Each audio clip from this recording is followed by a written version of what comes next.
بسم اللہ الرحمن الرحیم۔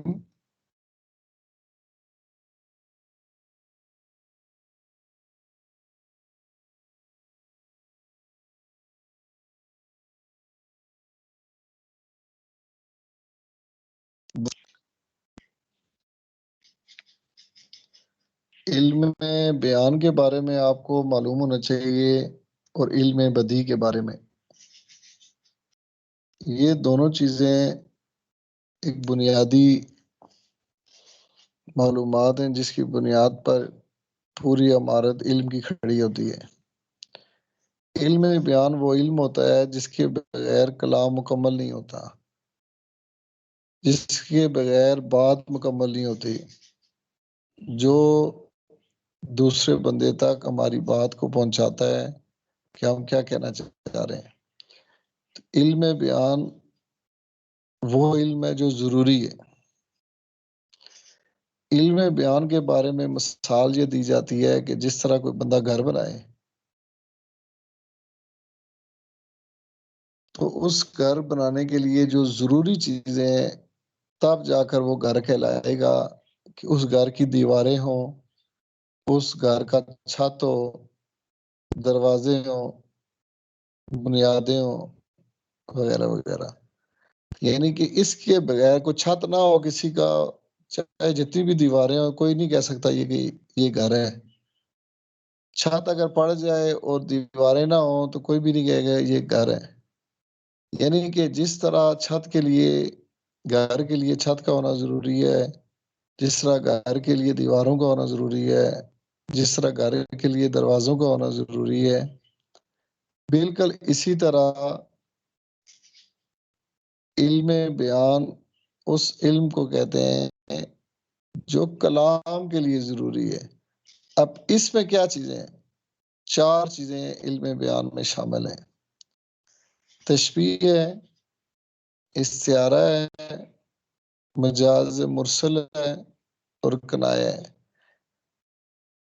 ایک بچہ 2 سال کا ہے اور وہ بات کر رہا ہے تو ہو سکتا ہے کہ وہ بات میں کوئی تشبیہ استعمال کر رہا ہو، استعارہ استعمال کر رہا ہو، مجاز مرسل استعمال کر رہا ہو۔ اب اسے نہیں معلوم کہ وہ استعمال کر رہا ہے لیکن وہ کر رہا ہے، یہ ہماری گفتگو کا حصہ ہے۔ مثلا بچہ کہتا ہے اپنے والدین سے پانی، اب وہ بنیادی طور پر اس گلاس کو مانگ رہا ہوتا ہے جو سامنے پڑا ہوتا ہے، تو یہ مجاز مرسل ہے جس میں مظروف کہہ کر ظرف مراد۔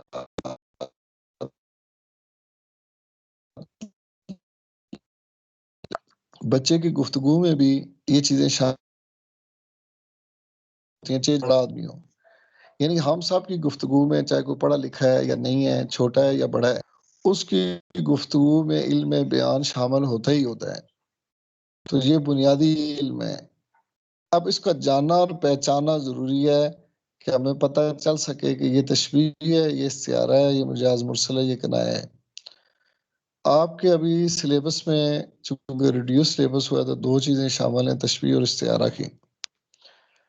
تشبیہ کی تعریف ہے کسی چیز کو اس کی مشترک خصوصیت کی وجہ سے کسی دوسری چیز کی مانند قرار دینا تشبیہ کہلاتا ہے۔ اس کے 5 ارکان ہیں۔ ہستی اپنی حباب کی سی ہے، یہ نمائش سراب کی سی ہے۔ ناز کی اس کے لب کی کیا کہیے، پنکھڑی گلاب کی سی ہے۔ یہ تشبیہ کے شعر ہیں، کوئی بھی آپ تشبیہ کے شعر اپنی پسند کے یاد کر سکتے ہیں۔ تشبیہ کے 5 ارکان ہیں۔ جس چیز کو تشبیہ دی جاتی ہے اس سے مشبہ کہتے ہیں۔ مثلا اگر ہم کہتے ہیں علی شیر کی طرح بہادر ہے تو علی اس میں مشبہ ہوگا جس کو تشبیہ دی جا رہی ہے۔ جس چیز کے ساتھ تشبیہ دی جا رہی ہے، جیسے شیر، تو شیر کو کہیں گے مشبہ بہی۔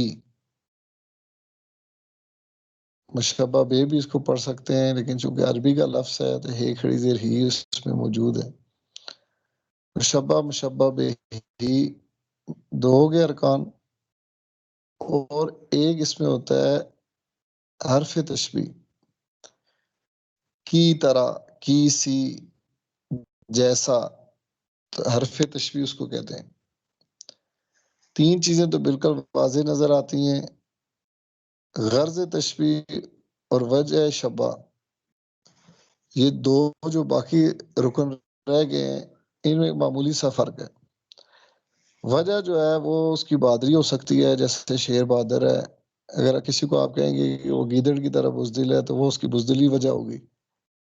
تو غرض بھی آپ کہہ سکتے ہیں کہ جملے میں موجود نہیں ہوتی، وہ ایک نیت کے ساتھ اس کا تعلق ہوتا ہے، یا اوورال جو بات ہے اس سے نتیجہ اخذ ہوتا ہے کہ کیا غرض ہے، تعریف کرنا مقصود ہے یا اس کی تنقید کرنا مقصود ہے۔ تو اس طرح 5 ارکان ہیں، اس جملے میں سے ہم اخذ کر سکتے ہیں، نکلتے ہیں۔ یعنی کہ آبجیکٹو میں آپ کو پوچھا جا سکتا ہے کہ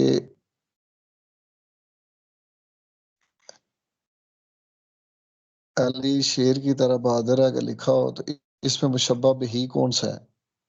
تو یہ آپ پہچان ہوگی، یا یہ لکھا سوال ہو سکتا ہے کہ کی طرح کون سا رکن ہے؟ تو جب آپ کو پتا ہوگا کہ کی طرح حرف تشبیہ ہے تو آپ بڑے آسانی کے ساتھ اس کو بتا سکتے ہیں۔ استعارہ کا لفظی مطلب ہے ادار لینا۔ تشبیہ کی تعریف میں تھوڑی سی اگر تبدیلی کر دی جائے تو استعارہ کی تعریف یاد رہے، کسی چیز کو اس کی مشترک خصوصیت کی وجہ سے کسی دوسری چیز کی مانند قرار دینے کے بجائے ہو بہو وہی چیز قرار دینا استعارہ کہلاتا ہے۔ بین ہی وہی چیز قرار دینا، بین ہی بالکل اسی طرح ایز اٹ از۔ ماں کہتی ہے اپنے بیٹے کو میرا چاند آیا، چاند کی خوبصورتی ہے، بیٹے کی خوبصورتی ہے، تو وہ یہ نہیں کہتی کہ میرا چاند جیسا بیٹا آیا، چاند جیسا بیٹا آیا کہتی تو بنتا تشبیہ۔ وہ کہہ رہی ہے کہ میرا چاند آیا، تو ہو بہو وہی چیز قرار دے دیا جس چیز کے ساتھ اس کی خوبی ملتی ہے۔ میرا شیر آیا، تو شیر بھی بات استعارہ کے 3 ارکان ہیں، مستعار لہو، مستعار منہ اور وجہ جامع۔ مستعار لہو جس کے لیے ادار لیا گیا، بیٹے کا، جیسے یہاں بیٹا ہے، مستعار لہو۔ مستعار منہ جس چیز کو ادار لیا گیا، مثلا چاند، میرا چاند آیا، تو اب مستعار لہو جو ہے وہ جملے میں نظر نہیں آتا، چونکہ اگر اس کا نام لے لیا جائے تو وہ تشبیہ کے قریب ہو جاتا ہے۔ تو استعارہ کی مثال وہی یاد کریں جس میں براہ راست مستعار لہو استعمال ہو، مستعار من ہو۔ میرا چاند آیا، تو میرا سے مراد اس کا بیٹا، یعنی کہ مستعار لہو بیٹا ہے، یا محبوب ہو تو محبوب کا اس میں کہہ سکتے ہیں، اور مستعار من ہو جس کو ادار لیا گیا یعنی کہ چاند۔ وجہ جامع کیا ہوتی ہے؟ اس کی تعریف بھی ہو سکتی ہے اور اسی طرح اس کی کوئی عیب جوئی بھی ہو سکتی ہے۔ نظر میں وہ گل سما گیا ہے، تمام ہستی پہ چھا گیا ہے، تو اس میں مستعار لہو محبوب ہے جو جملے میں موجود نہیں ہے، شعر میں موجود نہیں ہے۔ مستعار من ہو گل، پھول، شاعر نے اپنے محبوب کو کہا کہ وہ پھول میری نظروں میں سما گئے، یعنی کہ محبوب کو پھول قرار دے دیا، تمام ہستی پہ چھا گیا۔ کس شیر کی آمد ہے کہ رن کانپ رہا ہے، رن ایک طرف چرخ کہن کانپ رہا ہے، تو حضرت عباس کو ان کی بہادری کی وجہ سے شیر قرار دے دیا، شیر کی طرح نہیں قرار دیا، اس لیے یہ استعارہ ہے۔ اس کے بعد ہے علم بدی. علم بدی وہ علم ہوتا ہے جو کلام کو خوبصورت بنانے کے لیے استعمال ہوتا ہے. جی اگر آپ کو اس کا استعمال ہم عام طور پر جملوں میں نہیں بھی کرتے تو ہماری بات مکمل ہو جاتی ہے. تو علم بدی کی مثال یہ دیتے ہیں کہ جس طرح علم بیان کی مثال ایک گھر کی ہے تو گھر کے لیے دیواروں کا ہونا ضروری ہے، چھت کا ہونا ضروری ہے، اور علم بدی کی مثال اس گھر کی خوبصورتی کی ہے. آپ چاہے تو قالین لگا لیں، رنگ روغن کر لیں، کوئی اور اس میں پینٹ کر لیں، پردے لگا لیں، تو جن گھروں میں یہ چیزیں نہیں ہوں تو اس کو بھی وہ گھر ہی رہے گا. لیکن اگر یہ چیزیں ہوں گی تو خوبصورت گھر ہوگا. تو علم بدی کی مثال رنگ اور روغن کی ہے، علم بدی کی مثال خوبصورتی کی ہے، علم بدی کی مثال اس گھر کی تزئین و آرائش کی ہے. تو علم بدی وہ علم ہوتا ہے جس کے ذریعے کلام کو، اپنی گفتگو کو خوبصورت بنایا جاتا ہے. علم بیان وہ علم ہوتا ہے جس کے ذریعے کلام کو مکمل کیا جاتا ہے، یا اس کے بغیر کلام مکمل نہیں ہو سکتا. ضروری علم ہوتا ہے. علم بدی کلام کو خوبصورت بنانے کے لیے ہوتا ہے. اب علم بدی میں کیا چیزیں شامل ہیں؟ جس طرح علم بیان میں 4 چیزیں شامل ہیں: تشبیہ، استعارہ، مجاز، مرسل اور کنایہ. علم بدی میں شامل ہیں تمام سندیں جو بالخصوص اشعار میں، شاعری میں استعمال ہوتی ہیں، جیسے سند تلمی، سند تضاد، سند حسن تعلیل ہے، سند لف و نشر ہے، سند میرات النظیر ہے، سند تضمین ہے.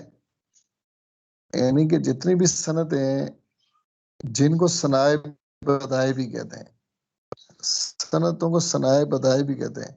ثنائے سند سے اور بدائے بدیع سے، خوبصورتی سے. اس لیے جتنی بھی سندیں وہ ساری علم بیان، علم بدی میں شامل ہیں اور ان کو ثنائے بدائے بھی کہتے ہیں. اب ہمارے سلیبس میں کچھ 7-8 سندیں جو شامل ہیں جن کو ہمیں یاد کرنا، اس کا ایک شعر ضروری ہے. مثلا سند تلمی کی تعریف آ جائے تو آپ اس کا کیا جواب دیں گے؟ تلمی کا مطلب ہوتا ہے اشارہ کرنا. کلام میں کسی ایک لفظ کے ذریعے کسی واقعے کی طرف اشارہ کرنا، کسی شخصیت کی طرف اشارہ کرنا، کسی دور کی طرف اشارہ کرنا، کسی علاقے کی طرف اشارہ کرنا جو پورا پس منظر رکھتا ہو، اسے کہتے ہیں سند تلمی. آ رہی ہے چاہ یوسف سے صدا. اب چاہ یوسف کا جسے کا ذکر کرے، چاہ یوسف سے صدا آ رہی ہے، تو اب چاہ یوسف، یوسف علیہ السلام کا کنواں، پورا ایک واقعہ اس کے پیچھے یوسف علیہ السلام کا. تو کسی کلام میں، گفتگو میں ہم ایک تھوڑا سا اشارہ کرتے ہیں تو پورا بات ذہن میں آ جاتی ہے. تو جس کو یہ بات پتہ ہوتی ہے وہ سمجھ جاتا ہے کہ یہ بات کیا کہنا چاہ رہا ہے. کوہ طور، حسن یوسف پہ کٹیں مصر میں انگشتے زنا، سر تیرے نام پہ کٹاتے ہیں مردان عرب. اب حسن یوسف یہ تلمی ہے، ایک شخصیت کی طرف اشارہ، لیکن پورا واقعہ کہ یوسف السلام کے حسن پر کس طرح مصر کی خواتین نے اپنی انگلیاں کاٹی تھی، پورا واقعہ موجود ہے. ابن مریم ہوا کرے کوئی، میرے درد کی دوا کرے کوئی. ابن مریم عیسیٰ علیہ السلام کے بارے میں اشارہ ہے، جو دکھوں کا مداوع کرتے تھے، کوڑوں کو، نابیناؤں کو شفا دیتے تھے. تو اس طرح کلام میں تاریخی حوالوں کی طرف جانا، اشارہ کرنا تلمی کہلاتا ہے. تو یہ شاعری میں استعمال ہوتی رہتی ہے. کوئی بھی شعر ایسا یاد کر لیں جس میں تلمی کا استعمال ہو. جامع جم بھی یہ تلمی ہے، کسی شعر میں استعمال ہو جائے. جمشید بادشاہ کا جو پیالہ اس کا ذکر ہے، اس کا ایک پورا پس منظر ہے. کوئی طور کا واقعہ ہے وہ تلمی کے طور پہ استعمال ہوتا ہے. آتش نمرود تلمی ہے، اس کے پیچھے پورا واقعہ ہے نمرود کا.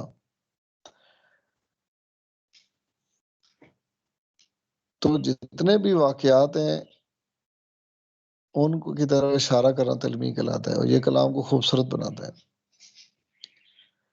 اسی طرح صنعت تضاد، جب کسی شعر میں دو چیزوں کا ذکر کرنا جن میں آپس میں تضاد ہو تو یہ کہا جائے گا کہ یہ صنعت تضاد کا استعمال ہوا ہے. مثلا آگ اور پانی کا ذکر ہو شعر میں تو یہ صنعت تضاد کی مثال ہوگی.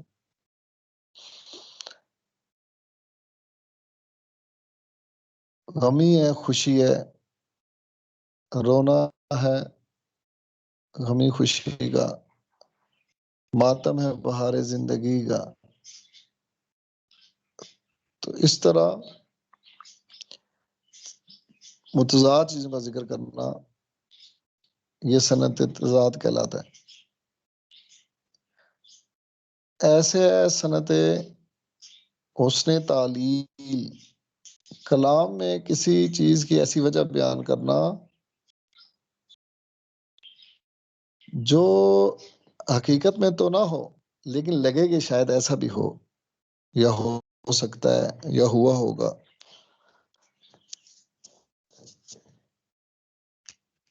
سر جھک گیا فلک کا یہ اوج زمیں ہوا، خورشید میوے حسن حسین حسین ہوا. تو کربلا میں سورج نے، آسمان نے سر جھک گیا فلک کا، آسمان نے امام حسین کے سامنے اپنا سر جھکا دیا. یہ اوج زمین ہوا، زمین اتنی بلند ہوگی کہ آسمان کا سر جھک گیا.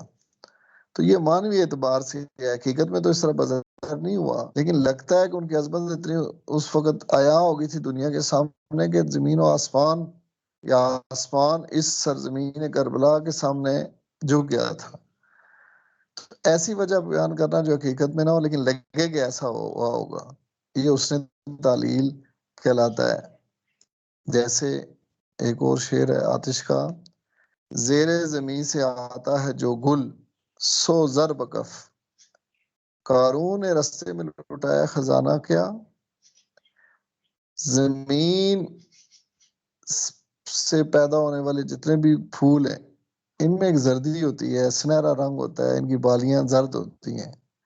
تو شاعر کہتا ہے قارون نے رستے میں لٹایا خزانہ کیا. کیا یہ وہی خزانہ ہے زمین میں دفن جو قارون کا ہے، جو دفن ہو گیا تھا؟ تو اس خزانے کی زمین میں ملاوٹ کی وجہ سے، اثر کی وجہ سے سارے پھول سنہری ہوتے ہیں.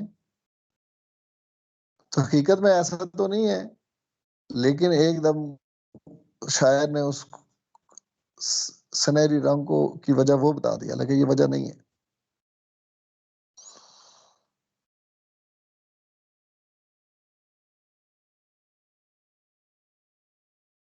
تو اس طرح کلام میں کسی واقعے کی طرف اشارہ. اچھا، یہ اس میں تلمیح بھی ہے اس شعر میں اور اس نے تعلیل بھی ہے. تلمیح سے مراد یہ ہے کہ وہ قارون، اب تلمیح جس کو پتا ہوگی وہ بات سمجھے گا. پورا واقعہ قارون کا جس کے پاس خزانہ تھا، 40 اونٹوں پر صرف اس کے خزانوں کی چابیاں تھیں، اور پھر اللہ کی نافرمانی کی اس نے اور وہ غرق ہو گیا، اپنے خزانے سمیت زمین میں دفن ہو گیا اس کا خزانہ.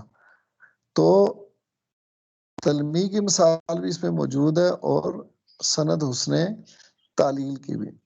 ایسے میرات النظیر سند، کلام میں کسی ایک چیز کی مناسبت سے بہت ساری دوسری چیزوں کا ذکر کرنا جن میں آپس میں کوئی تضاد نہ ہو، یہ سند میرات النظیر کہلاتا ہے.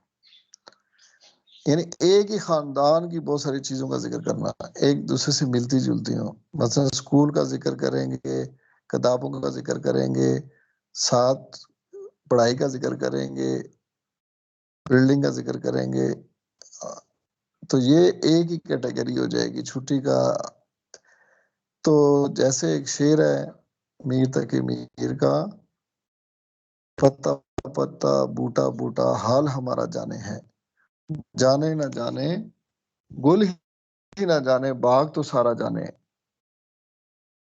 تو پتا پتا، بوٹا بوٹا، باغ، گل پھول، یہ ساری چیزوں کا تعلق ایک باغ کے ساتھ ہے، اس کے متعلقہ چیزیں ہیں، پھول بھی ادھر ہی ہیں، گل بھی ادھر ہے، جانے نہ جانے، گل ہی نہ جانے، باغ تو سارا جانے ہیں۔ تو کلام ایسی چیزیں جن میں کوئی تضاد نہ ہو، یہ سند اس نے میرات النظیر کہلاتی ہے۔ تو اس طرح بہت ساری سندیں ہیں، آپ نے ان سندوں کو بھی تیار کرنا ہے اور اپنے علم کو ان دو چیزوں پر استوار کریں۔ عام طور پر بھی کوئی چیز پڑھتے ہیں تو دیکھا کریں کہ اس میں یہ اس کا تعلق کس کے ساتھ، تاکہ اس کی پہچان کر سکیں۔ باقی میرا اس میں آپ کو مشورہ یہی ہے جو تیاری کریں کہ شعر کو پکا یاد کریں۔ شعر اگر آپ لکھتے ہیں اور اس میں ایک لفظ بھی غلط ہے تو وہ پورا شعر غلط شمار ہوگا۔ اور پھر اگر آپ نے تلمیح کا شعر لکھا ہے تو تلمیح کا جو لفظ ہوگا جو اس پورے شعر میں درج ہے وہ آپ نے لازمی اس کے نیچے ایک لائن لگانی ہے، اس کو انڈر لائن کرنا ہے، کیونکہ پتہ چلے کہ تلمیح کی آپ مثال دے رہے ہیں۔ کیونکہ بعض اشعار ایسے بھی ہیں، یعنی ہر شعر میں قافیہ بھی ہوتا ہے، بعض میں ردیف بھی ہوتا ہے، بعض میں تلمیح کے ساتھ ساتھ میرات النظیر بھی ہے۔ اب کیسے پتہ چلے گا؟ تو اس لیے جس چیز کی مثال دے رہے ہیں اس چیز کو مینشن کر دیں۔ مثلا کہتے ہیں قافیہ کی تعریف آ جائے تو آپ کوئی بھی شعر لکھیں گے تو اس میں بتائیں گے کہ یہ قافیہ اس میں استعمال ہوا ہے۔ ردیف ہوگا تو یہ ردیف اس میں استعمال ہوئی ہے۔ تو اس پر انشاءاللہ پھر آپ سے کل پوچھیں گے۔ اب اگر آپ کے پاس کوئی سوال ہے تو وہ پوچھ